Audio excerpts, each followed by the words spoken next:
आपली संस्कृती, आपले संस्कार सदा राहू दे आपल्या सोबत. भारताच्या महान ग्रंथांचे आणि काव्यांचे संपूर्ण संकलन. सबस्क्राईब करा तिलक.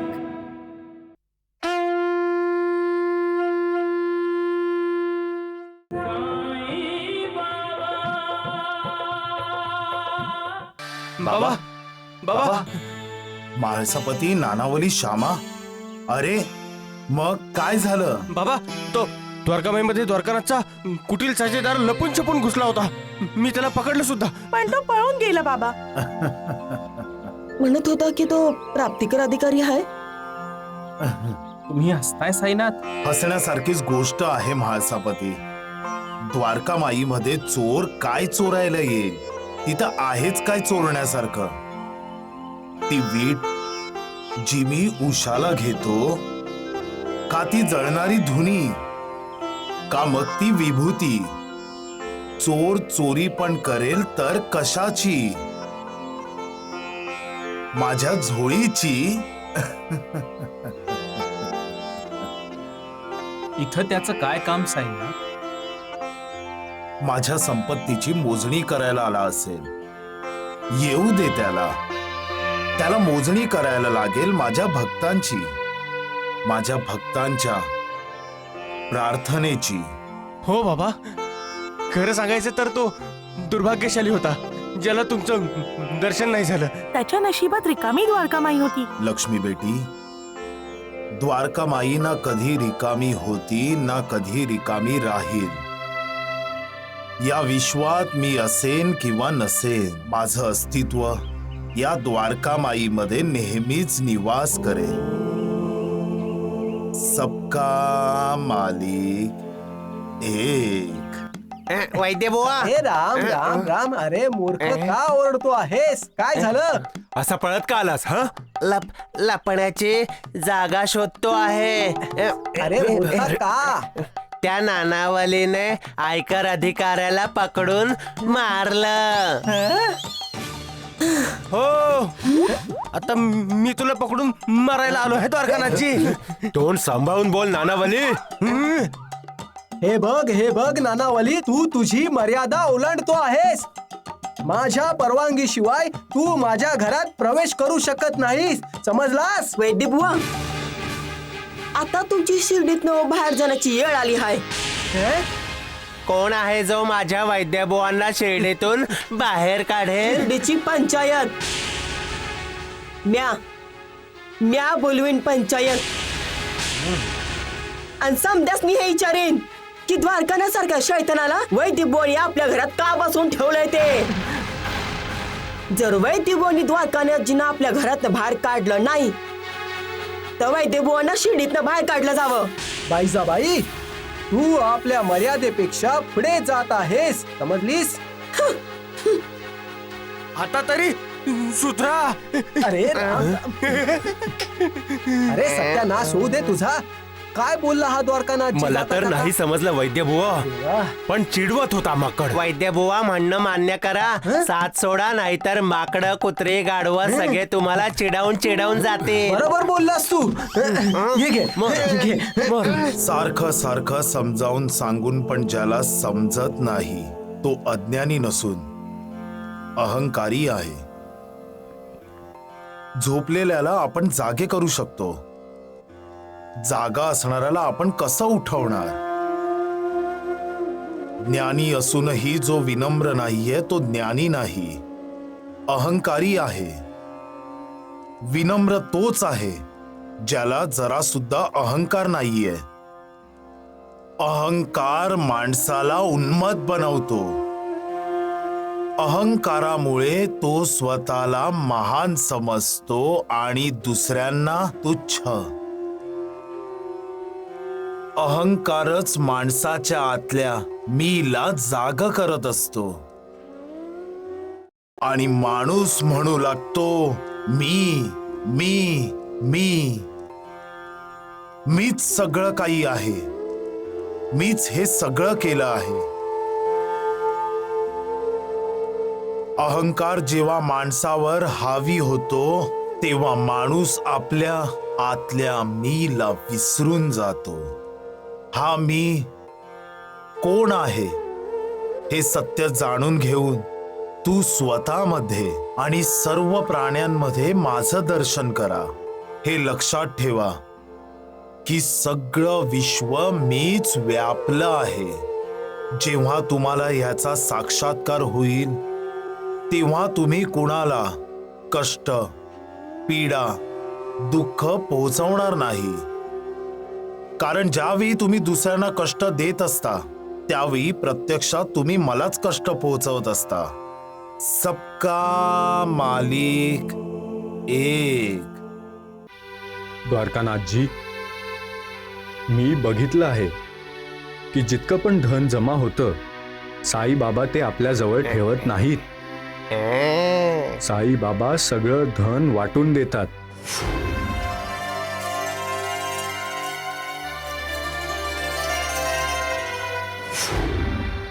त्यांना पैशाचा मोह नाहीये द्वारकानाथजी. ते तर फकीर आहेत. अरे इतकं धन पाहून तर कोणाचीही मती भ्रष्ट होऊ शकते, पण साईबाबा तर अजिबात लालची नाहीयेत. असं वाटतंय अधिकाराची मती भ्रष्ट झाली आहे वैद्यबुवा. सत्यवचन द्वारकानाथजी, सत्यवचन. खरंच साईबाबा एक संत आहेत. श्रीमंत असूनही फकीर आहेत. आणि मोठी गोष्ट तर ही आहे की सगळ्यांना खायला घालणारा स्वतः भिक्षा मागतो. भिक्षाम देही, भिक्षाम देही. साहेब, आतापर्यंत तुम्ही कधी साईबाबाला भिक्षा दिली आहे? नाही. अरे दिली असती तर तुमची पोटदुखी साईबाबांनी आपल्या झोळीत टाकून घेतली असती. अरे चुप्प बस नालायक. चुप. अहो भाऊ, भिक्षाम देही.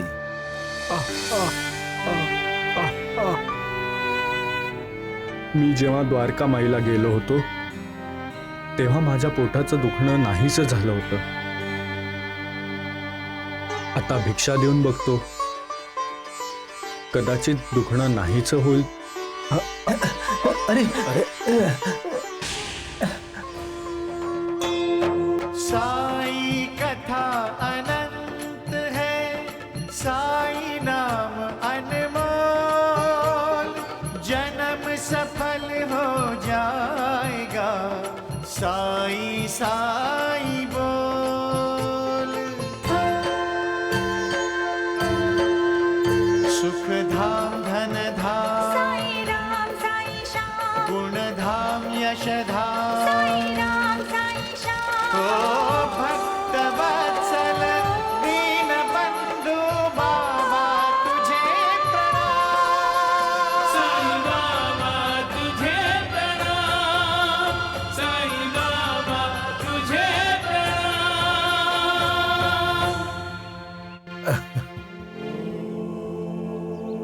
सबका मालिक एक.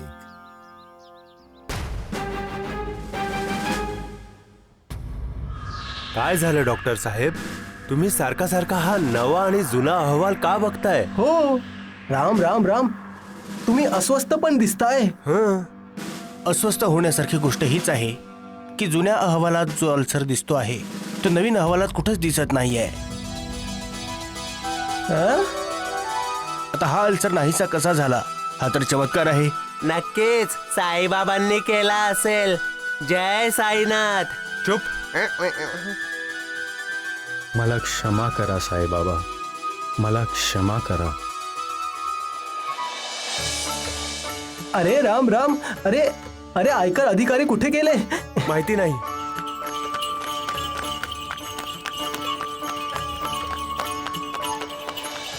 जो माझी भक्ती करतो मी त्याची पीडा, त्याची दुःख, यातना मिटवून टाकतो.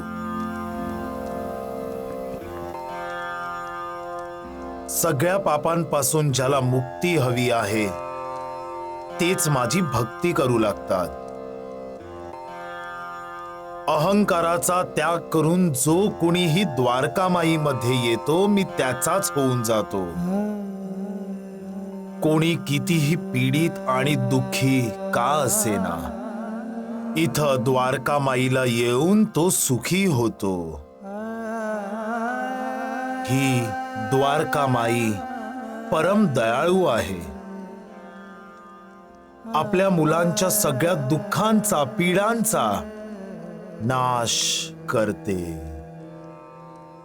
द्वारकामाई सगळ्यांची आई आहे.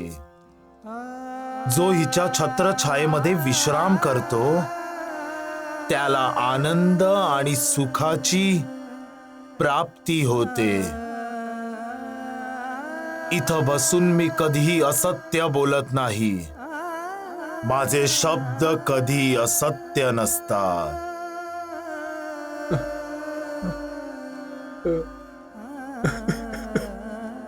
मला क्षमा करा साईनाथ, मला क्षमा करा. माझ्या संपत्तीची तपासणी केलीस का तू? काय आहे माझी संपत्ती? तुझ्या पोटाचं दुखणं, आतड्यांची जखम माझी संपत्ती आहे.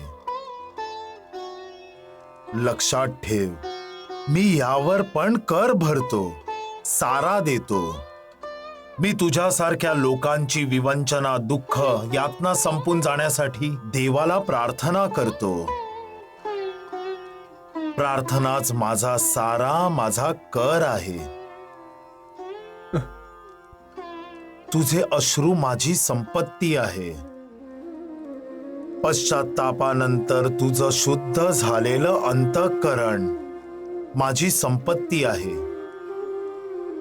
अशा संपत्तीची कुणी मोजणी करू शकत नाही आणि अशा संपत्तीवर कुणी अंकुश पण ठेवू शकत नाही आणि दरोडा पण टाकू शकत नाही. अशा संपत्तीवर कुणी.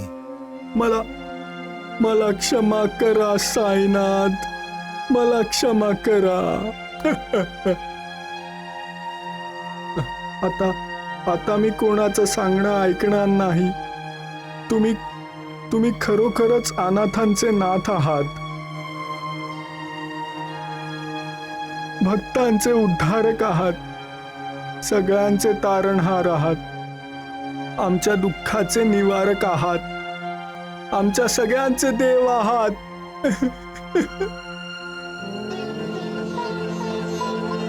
साईनाथ महाराज की जय, साईनाथ महाराज की जय, साईनाथ महाराज की जय. आधी पोटाचा अल्सर बरा झाला, आता या अधिकाऱ्याची मती सुद्धा गुंग झाली आहे. चला. जय साईनाथ. अरे चुप. जय साईनाथ, जय साईनाथ. चुप.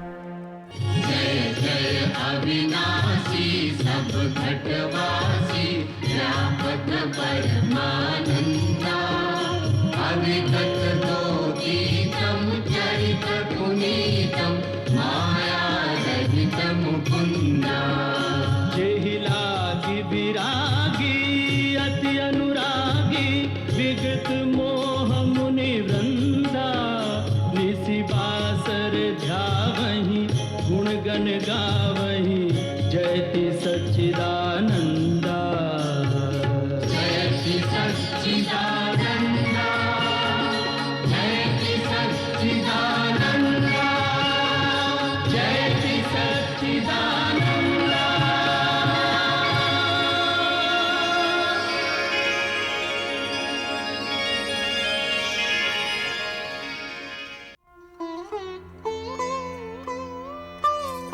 साईनाथ महाराज की जय. अरे आशा, हे बेस 100 वर्ष आयुष्य आहे तुझं. आता मी तुझ्याबद्दलच विचार करत होते. माझ्याबद्दल का? माझी का आठवण काढत होतीस? तुझ्या त्या सुंदर तरुण श्रीमंत बापाच्या मुलीचं काय झालं? मी तर स्थळ घेऊन आले होते तेव्हा तर तू म्हणालीस तुला तुझी सून फार आवडते आणि आता तर ती तुला नातू पण देणार आहे. आता काय झालं? तुला माहित नाहीये? ते ज्योतिषाचार्य बृहस्पतींनी तिचं भविष्य बघून सांगितलं की ती मुलाला जन्म देताच मरून जाईल. मग मी विचार केला की आताच रमाकांतचं दुसरं लग्न का नको करायला?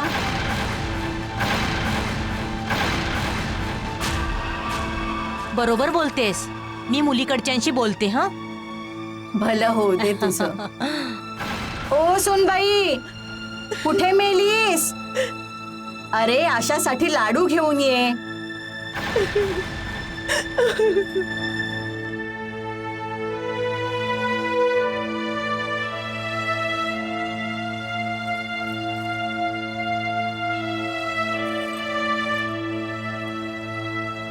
बाबा, देवा, साईनाथ,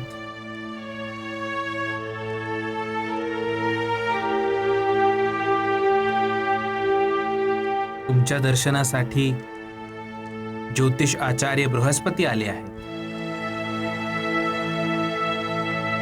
प्रणाम बाबा.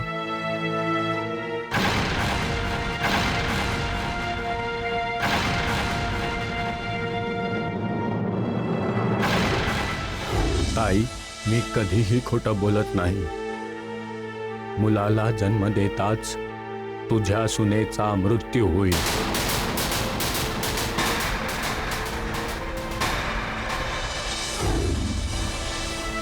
बाबा, हे आचार्य आपल्या ज्योतिषासाठी प्रसिद्ध आहेत.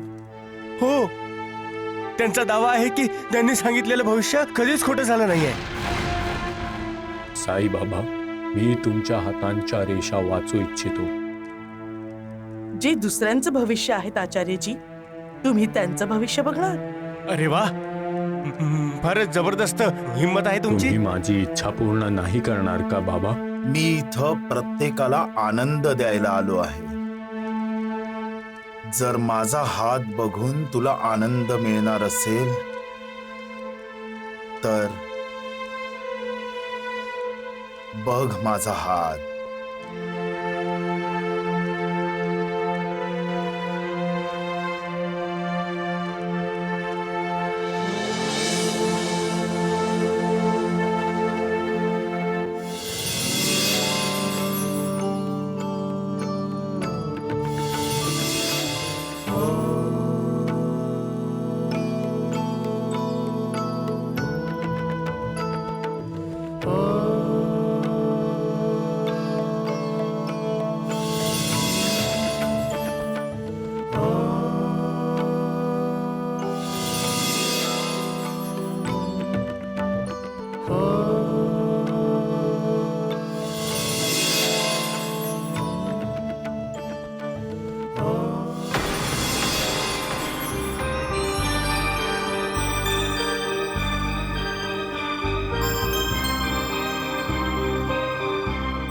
आचार्यजी, काय बघितलं तुम्ही?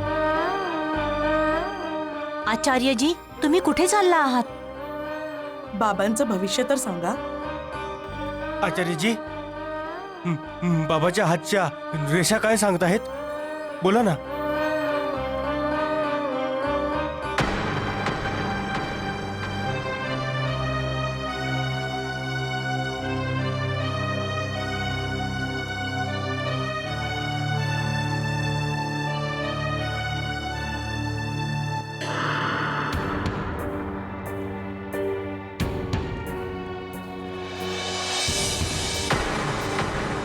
पंचांगात काय बघणार तुम्ही?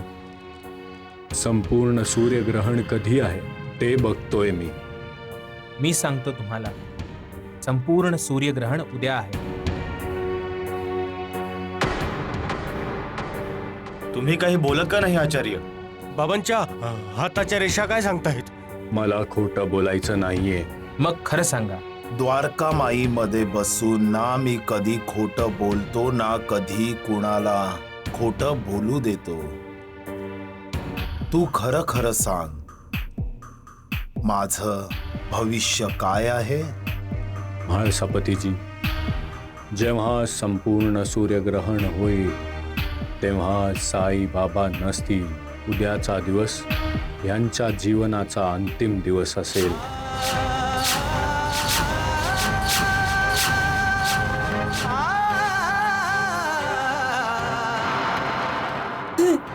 ते असं नाही होऊ शकत. ते नाही होऊ शकत. माझं साईबाळ आपल्याला सोडून नाही जाऊ शकत,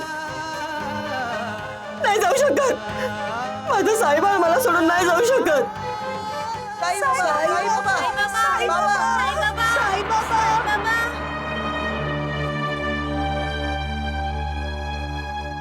साई, साई बाळा. आई, आम्ही तुम्हाला जाऊ नाही नेणार बाबा. तुम्ही नका जाऊ बाबा. आम्ही अनाथ होऊन जाऊ. तुमचा तर पंचमहाभूतांवर अधिकार चालतो बाबा. तुम्ही हे ग्रहण लागूच देऊ नका बाबा. थांबवा बाबा हे संपूर्ण सूर्यग्रहण. साई बाळा, तू आजच्या रात्रीला संपूच देऊ नकोस. न उद्याचा सूर्य उगवल, न उद्याचं सूर्यग्रहण लागल. आई, घटिताला कोणी बदलू शकत नाही आणि मृत्यू तर घटित आहे, जो कधी अघटितात बदलूच शकत नाही. साईनाथ, तुम्ही तर जन्म आणि मृत्यूच्या पलीकडे आहात. महाळसापती, या विश्वात कुणीच मृत्यू आणि जन्माच्या पलीकडे नाहीये. का सारखं सारखं मरणाबद्दल बोलताय तुम्ही?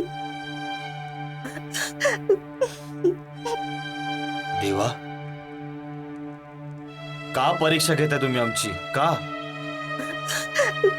रडू नकोस आई. रडायचं कशासाठी?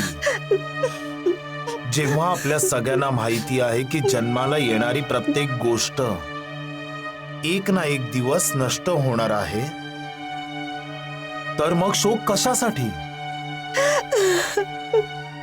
या विश्वात लोक भेटतातच दूर जाण्यासाठी. रडायचं कशासाठी? माणसाला कमळाच्या फुलासारखं असायला पाहिजे. पाण्यात राहूनही कमळ पाण्यापासून निर्लिप्त असतं.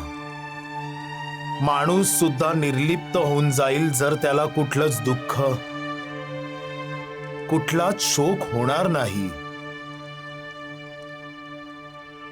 म्हणूनच आई, देवाची पूजा करा,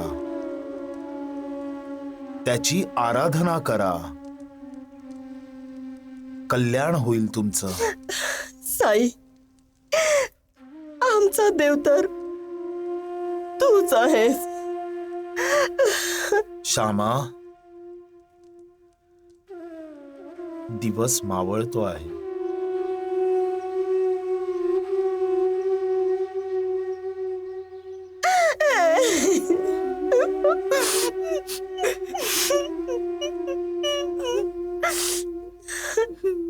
सबका मालिक.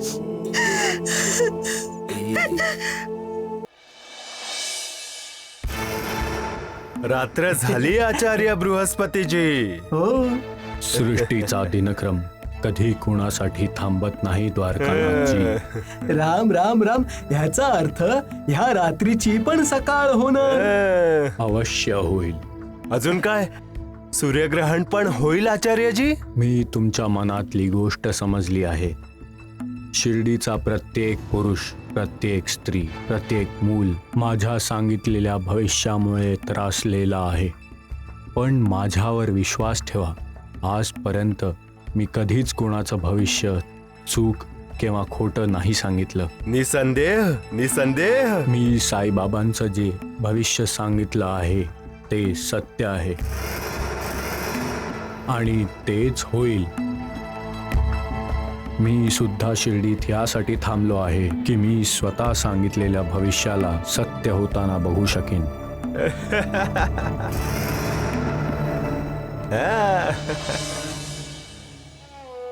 महाळसापती, झोपला आहेस का महाळसापती? झोपेविना कोणी कसं झोपू शकेल? आज शिर्डीमध्ये कुणाला झोप येणार नाही.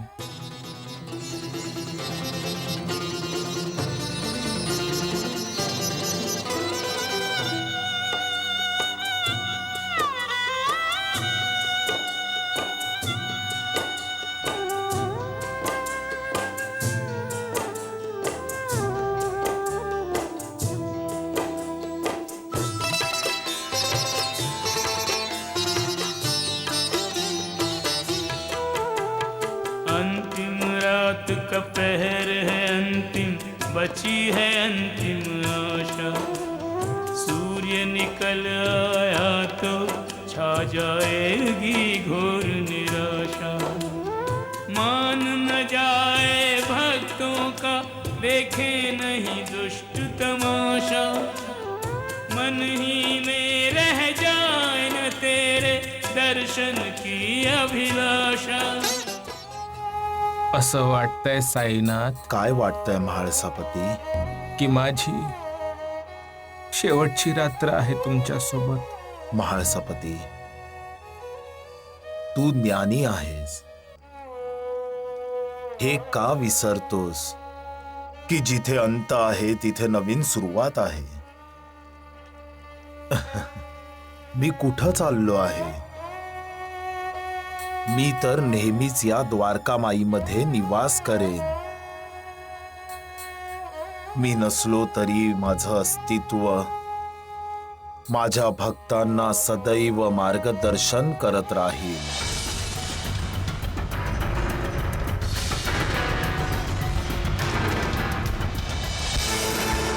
हे देवा,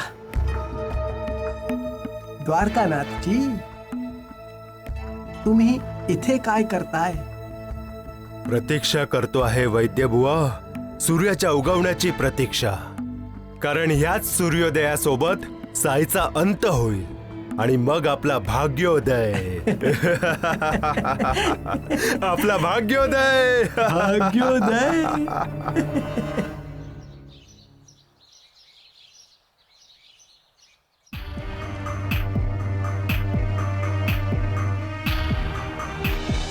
म्हाळसापतीजी, जेव्हा संपूर्ण सूर्यग्रहण होईल तेव्हा साईबाबा जिवंत नसतील.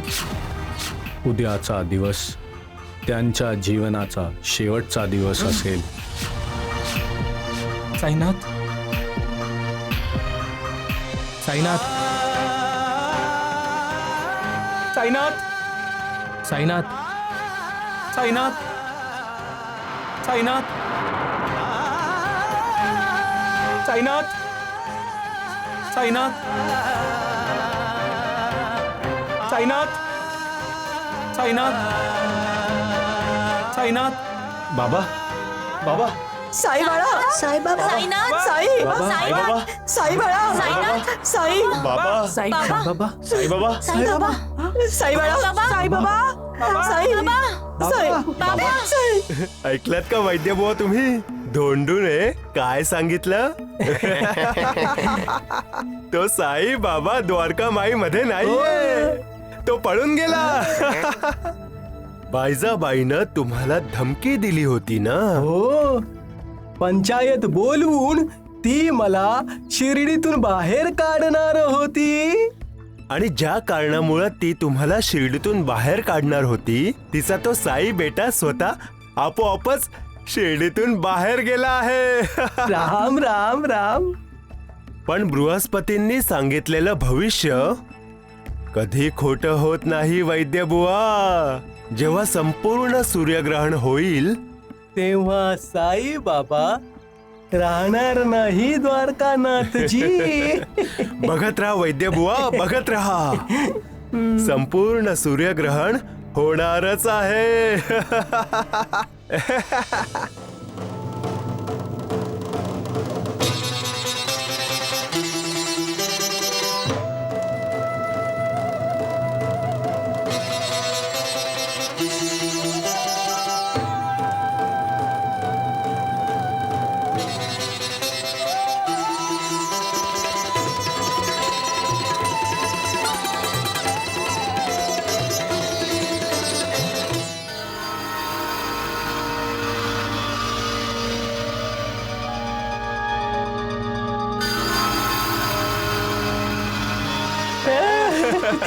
वैद्यबुवा, आतापर्यंत तर साई बाबाचा अध्याय समाप्त झाला असेल.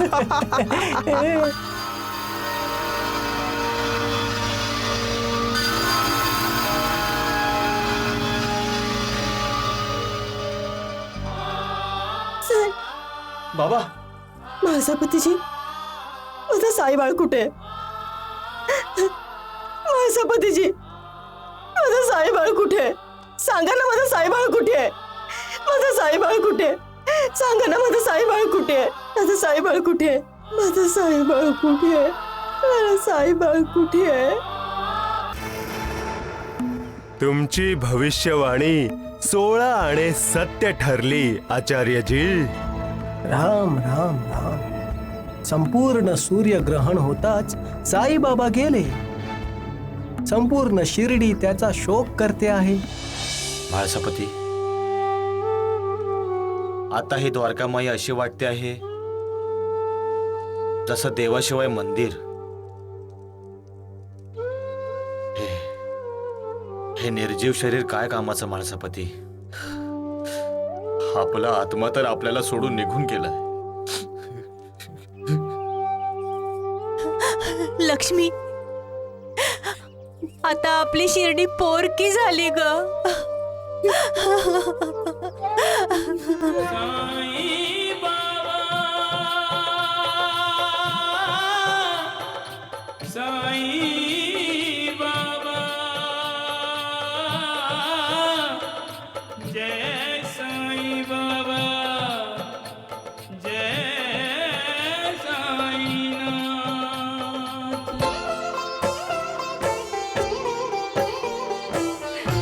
भिक्षाम देहि.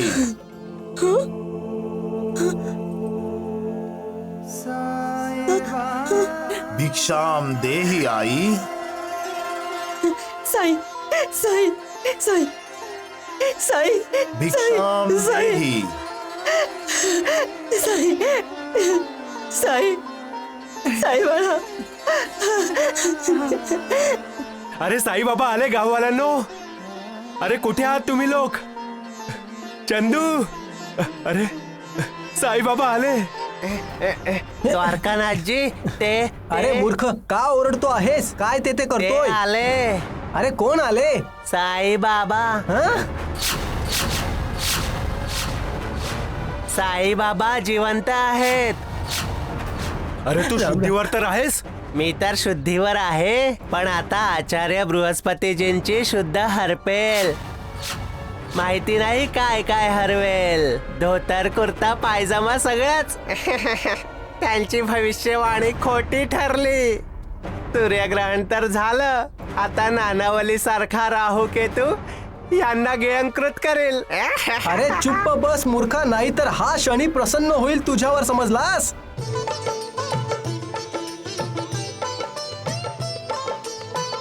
ईश्वरीय आलोक लिए प्रभु मानव रूप धरे हो.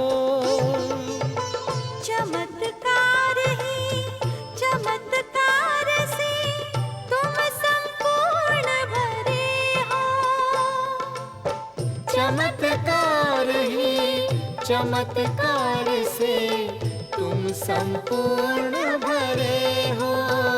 सौभाग्य जुड़े तब दर्शन का, सौभाग्य मिले सुख का.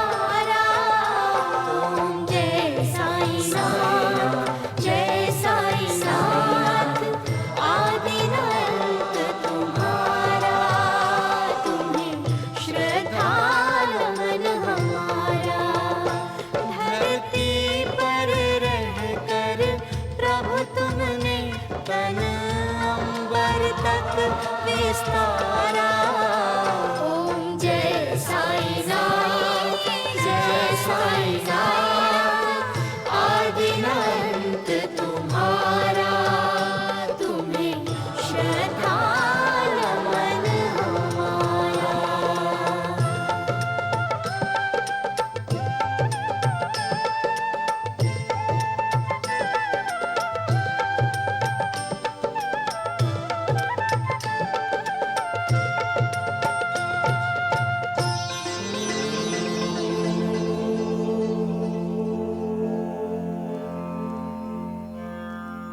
साईनाथ महाराज जय.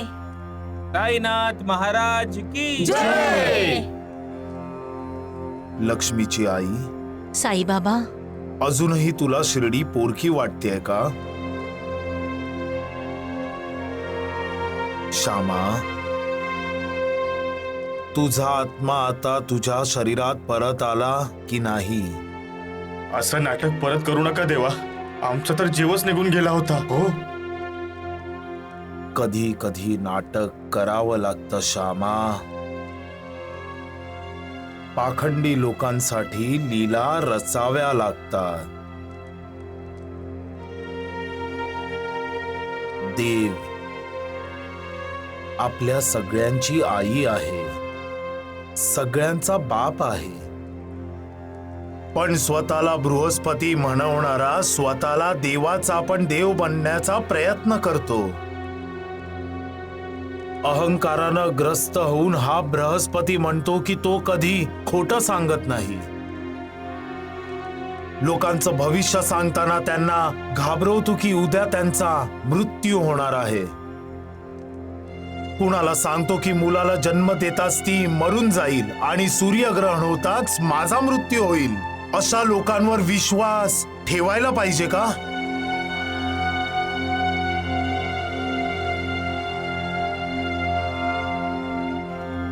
जन्म मृत्यूवर कुणा माणसाचा अधिकार आहे का? सबका मालिक तो ठरवत असतो की कोण कधी आणि कुठं जन्म घेईल आणि कोण कधी कुठं मरेल. बृहस्पती सारखे लोक आपल्या ज्ञानाचा अवडंबर माजवतात आणि लोकांची सेवा करण्याऐवजी त्यांच्यावर आपला धाक प्रस्थापित करण्याचा प्रयत्न करतात. बृहस्पती देव नाहीये. आपल्याला विश्वास फक्त देवावर केला पाहिजे. आपलं भविष्य आपण स्वतःच बनवलं पाहिजे. आपलं भविष्य बृहस्पती नाही बनवू शकत. आपलं भविष्य आपणच स्वतः आहोत. आपलं भविष्य स्वतः देव आहे. माझा प्रश्न आहे की हे भविष्य आहे काय? भवचा अर्थ आहे संसार. हे जग, विश्व, ब्रह्म या विश्वाचा विधाता आहे ईश. म्हणूनच भविष्य कोण आहे?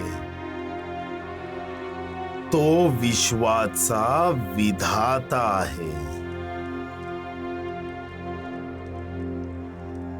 या भविष्याला तेच जाणतात जे आपल्या अहंकाराचा त्याग करून आपल्या स्वतःला देवाला समर्पित करतात.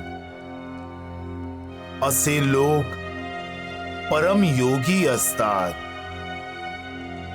जे आपलं संपूर्ण आयुष्य विश्वाच्या हितासाठी व्यतीत करतात, जे आपल्या स्वार्थासाठी जगत नाहीत आणि नाही त्यांना कोणती प्रशंसा किंवा प्रसिद्धी हवी आहे. ते लोकांचं भलं करू इच्छितात, वाईट नाही.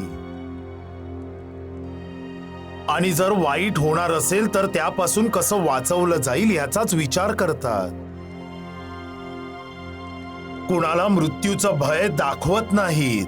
पण बृहस्पती सारखे लोक, हे लोक भविष्य सांगण्याचा दावा करत लोकांच्या आयुष्यात उलथापालथ माजवतात.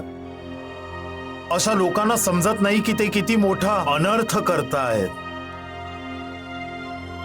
तू आपल्या ज्ञानाचा दुरुपयोग करतो आहेस बृहस्पती. ज्ञान आणि कला देवाचं देण आहे, त्यावर अहंकार असायला नको. त्याऐवजी देश आणि समाजासाठी त्याचा उपयोग करायला पाहिजे. मृत्यूदात्यापेक्षा जीवनदाता महान असतो बृहस्पती. हसणाऱ्याला रडवण्यापेक्षा रडणाऱ्याला हसवणारा मोठा असतो.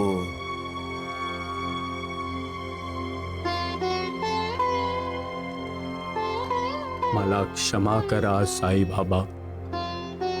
अहंकारामुळे मी खूप लोकांना दुःख दिलं आहे, खूप लोकांचं मन दुखवलं आहे, खूप लोकांना नाराज केलं आहे. आज तुम्ही माझं अज्ञान दूर केलं. आता हा बृहस्पती कधी कुणाच्या भविष्यात डोकावणार सुद्धा नाही. फक्त ईश्वराची भक्ती करेल. मला आशीर्वाद द्या साईबाबा, मला आशीर्वाद द्या.